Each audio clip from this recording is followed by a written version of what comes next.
Her name was Adana, but no one at Prestige Holdings ever used her name. To them, she was Monster Face. The whispers always started the moment she entered the office. Not loud, never to her face.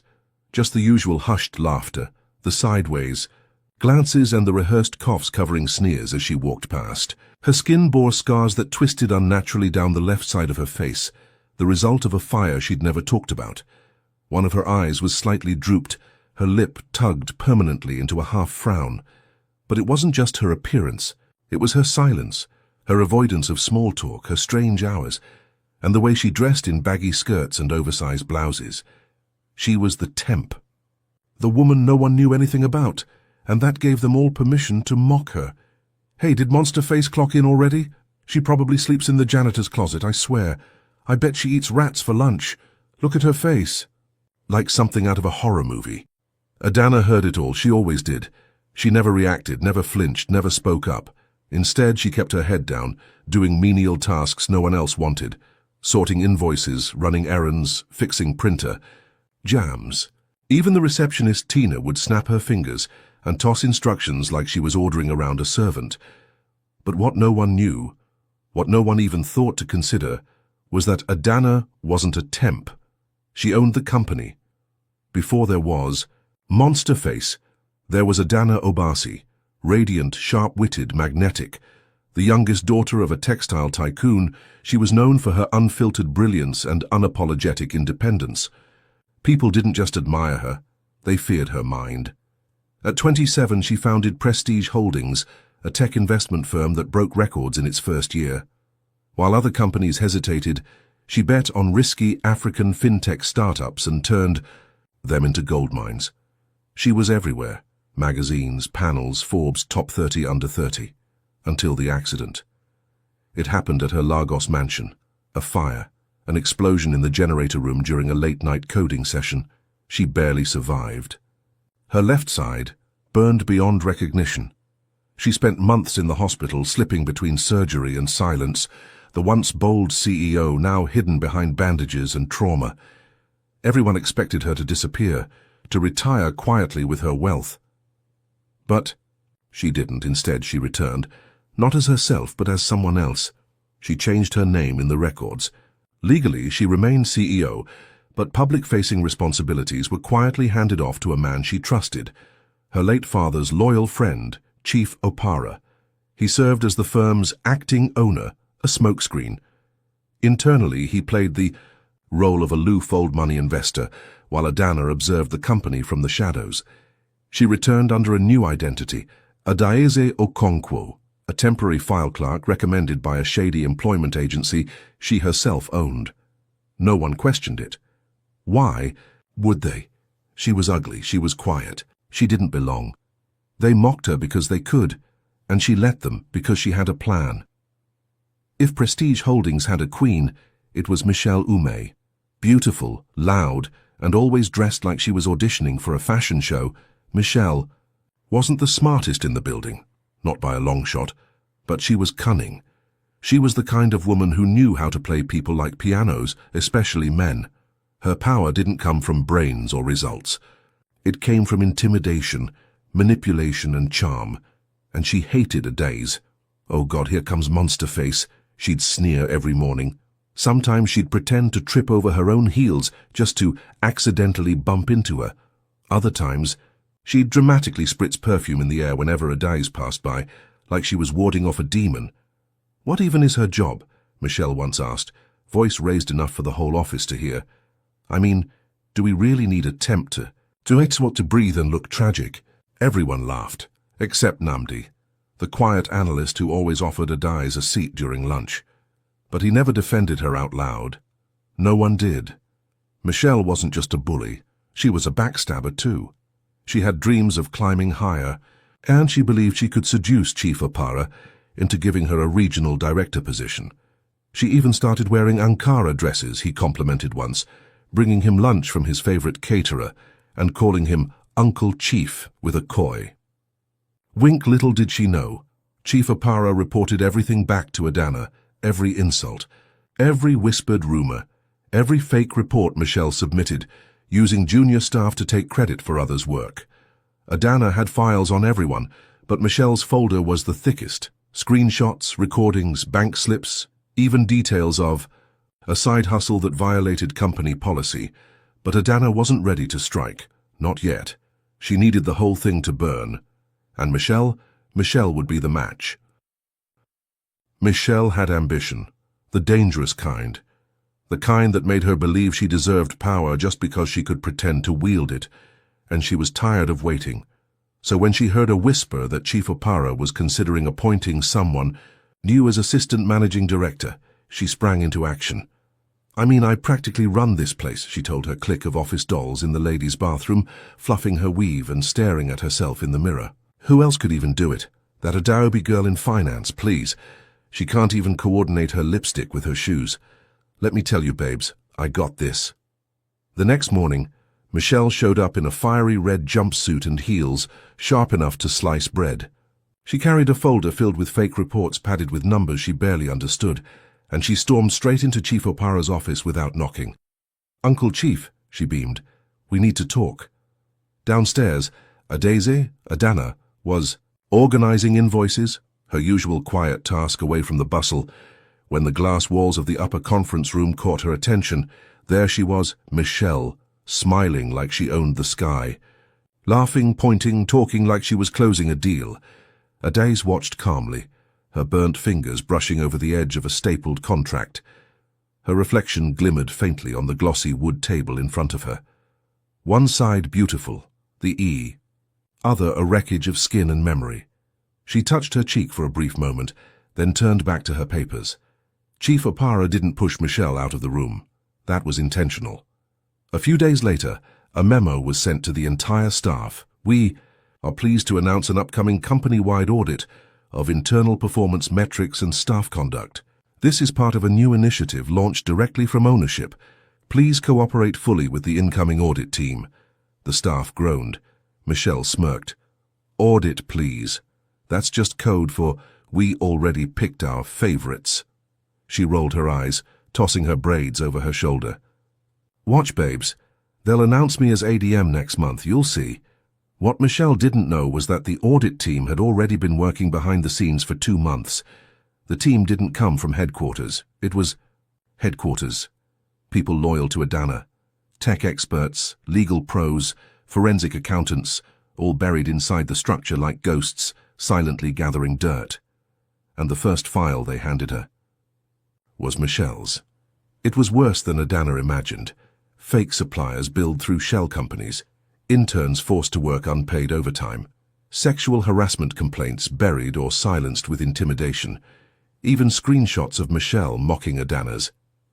Burned face in a private WhatsApp group labeled the Real Prestige Crew. "I bet she caught fire while chasing someone's husband. Witch-looking thing. Monster face should wear a bag over her head. I can't even eat when I see her. You know Chief only keeps her here because he feels sorry for her. Poor thing looks like a cursed yam." Adana's hand trembled as she scrolled. But still, she waited. She wasn't interested in revenge. She wanted revelation. Michelle had made herself the face of cruelty at Prestige Holdings. Now Adana would make sure the whole country saw that face, unfiltered and exposed. The first domino fell. On a Wednesday morning, emails bounced. Passwords stopped working. Michelle stormed into IT, furious that her access was restricted. What the hell is going on? "I have an important meeting in 30 minutes. The IT guy, barely hiding his grin, shrugged. "I was told to lock all access flagged for investigation. Orders came from the top," Michelle scoffed. "I am the top." "No, ma'am. I mean, the real top. Ownership."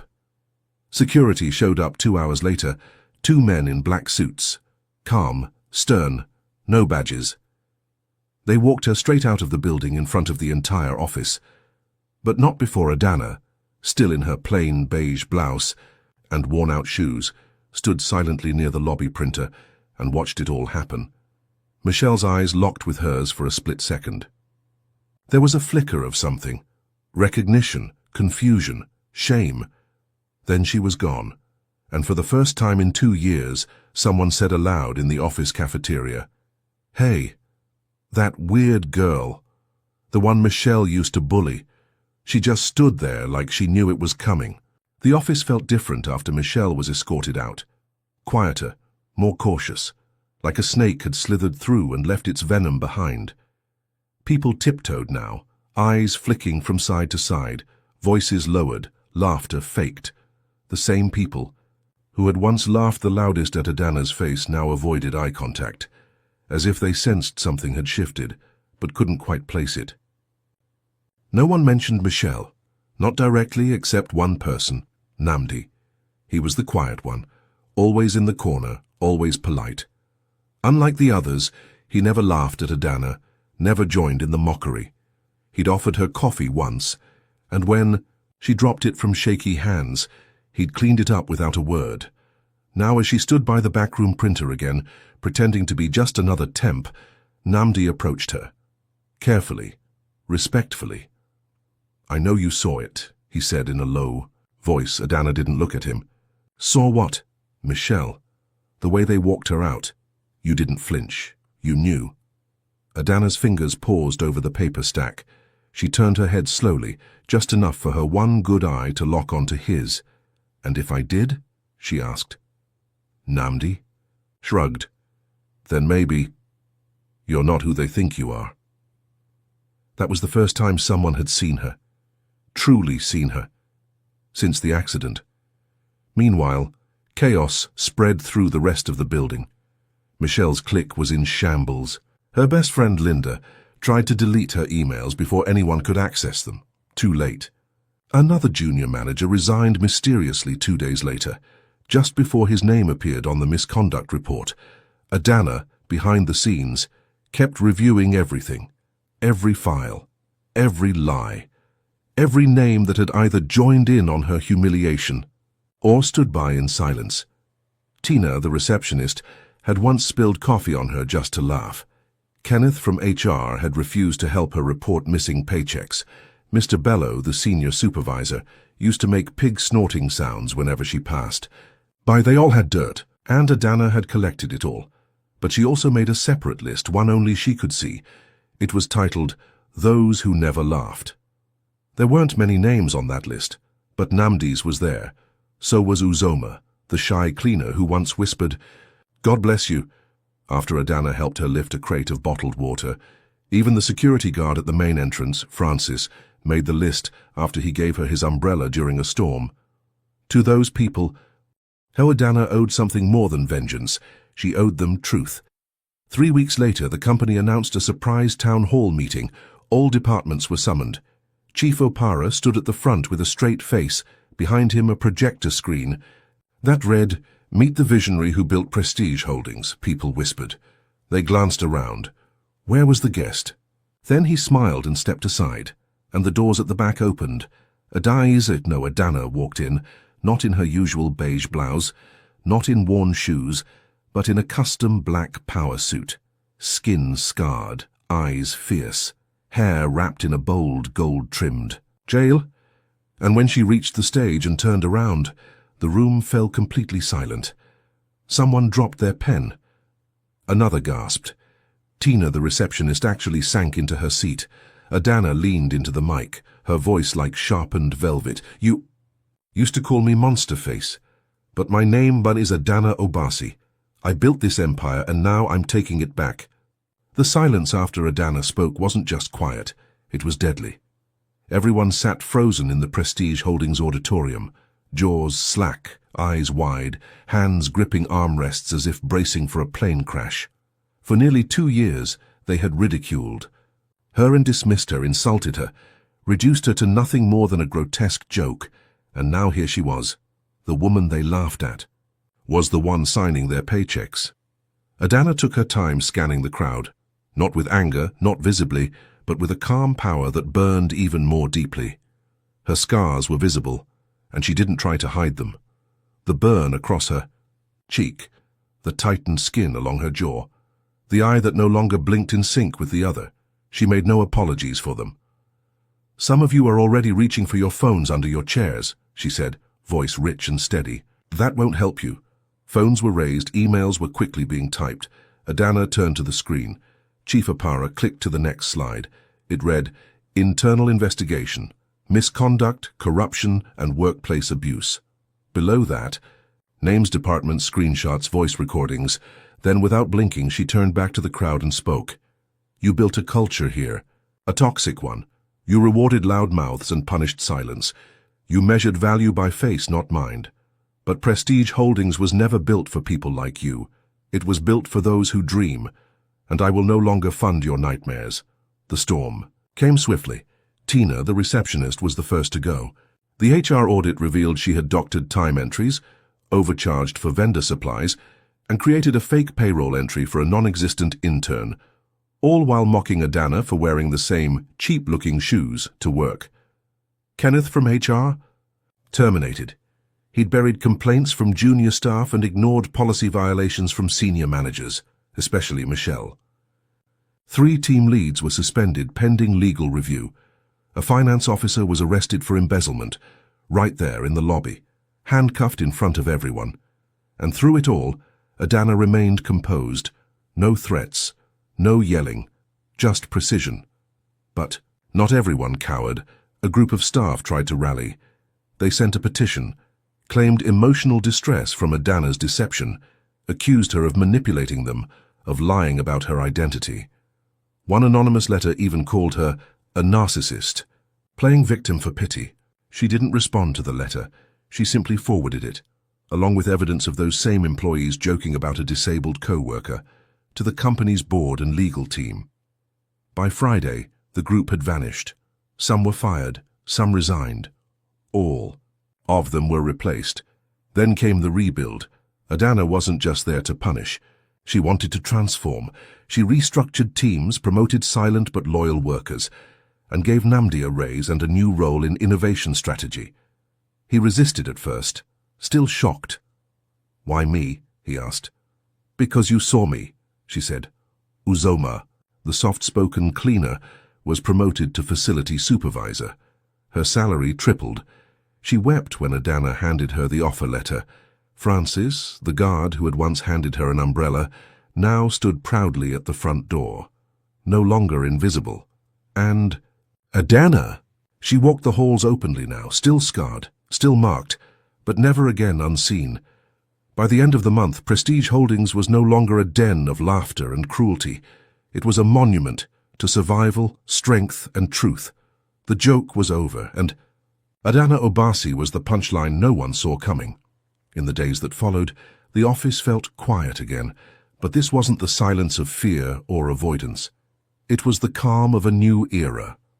Adana had reshaped Prestige Holdings into a place that no longer thrived on shallow power or surface-level beauty. It was a company built on results, integrity and loyalty, values she had quietly nurtured over the years, but had been ignored by those who had mocked her. Still, there was one last chapter to close. The media storm that followed her reveal was more intense than anything she had imagined. News outlets picked up the story. Social media exploded. Headlines screamed, "The cursed CEO who ran a billion-dollar empire from the shadows," and how Monsterface took back what was hers. But Adana didn't flinch. She knew how the world worked. It was a place that loved to tear down the very people it built up. Her scars were proof of that. They were a reminder of the battle, the personal cost, but also the power of resilience. Yet the press conference she'd called for wasn't about her. It was about the future. On the day of the conference, a new energy filled the room. Investors, analysts, and the press sat in hushed anticipation as Adana stood at the front, cool and composed. The cameras flashed as she took the podium. "Today, I'm not here to talk about myself," she began, voice clear, with the authority that only years of silence could cultivate. "I'm here to talk about us, the future of Prestige Holdings, the future of our vision. This company was never built on vanity or ego. It was built on changing lives, empowering the unseen, and creating space for those who have been told they don't belong." She paused. The room waited. "Today I'm pleased to announce the next step in our evolution. We will be investing a percentage of our profits into funding underrepresented startups, particularly those run by women and marginalized communities. We will open up our hiring to all, not just the Ivy League or the perfect resumes, but to those with the drive and hunger to make a difference. We are no longer just a company. We are a movement. The room erupted into applause. It wasn't just because of the announcement. It was the power in her voice, the conviction in her eyes. Her scars didn't define her. They were a symbol of her journey, the battle she'd fought, not just with the world, but with herself. And now, with every word she spoke, Adana turned her pain into purpose. Back at the office, the changes were already in motion. Namdi, Uzoma, and Francis led new initiatives, pushing boundaries, welcoming fresh ideas. Even the hardest critics from before now sat in meetings, heads high, contributing to ideas they once deemed too risky. They were rebuilding, not just a company, but a culture. Adana had never been about revenge. What she wanted was justice. And now, as she watched her vision take shape, she realized that her greatest victory wasn't tearing down those who mocked her. It was in lifting up those who had never once turned their back on her. One evening, as Adana sat in her office overlooking the city skyline, she allowed herself a rare moment of reflection. Her fingers rested on the glass of her desk, her gaze far away. A knock at the door interrupted her thoughts.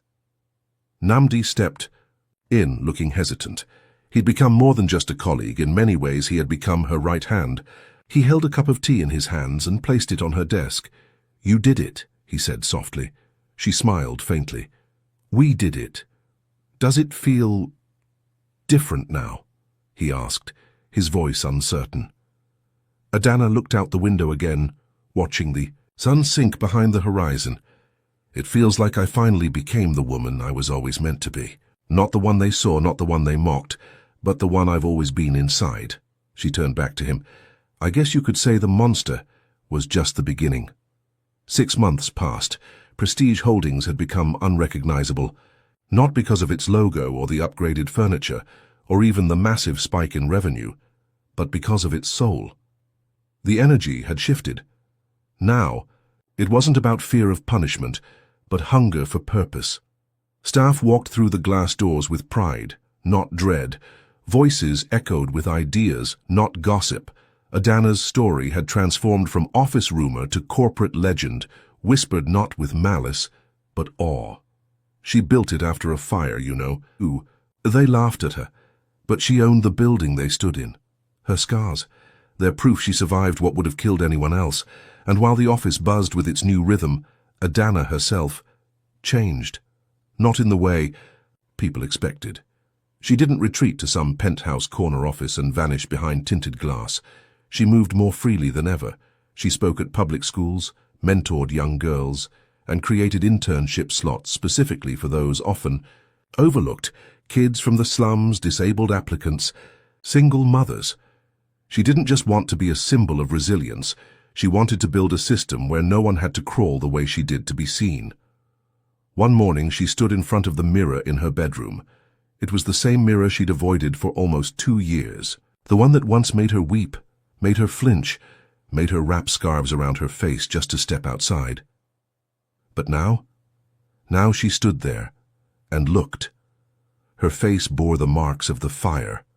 The left side, tight and rough, her lips slightly uneven, her style forever changed.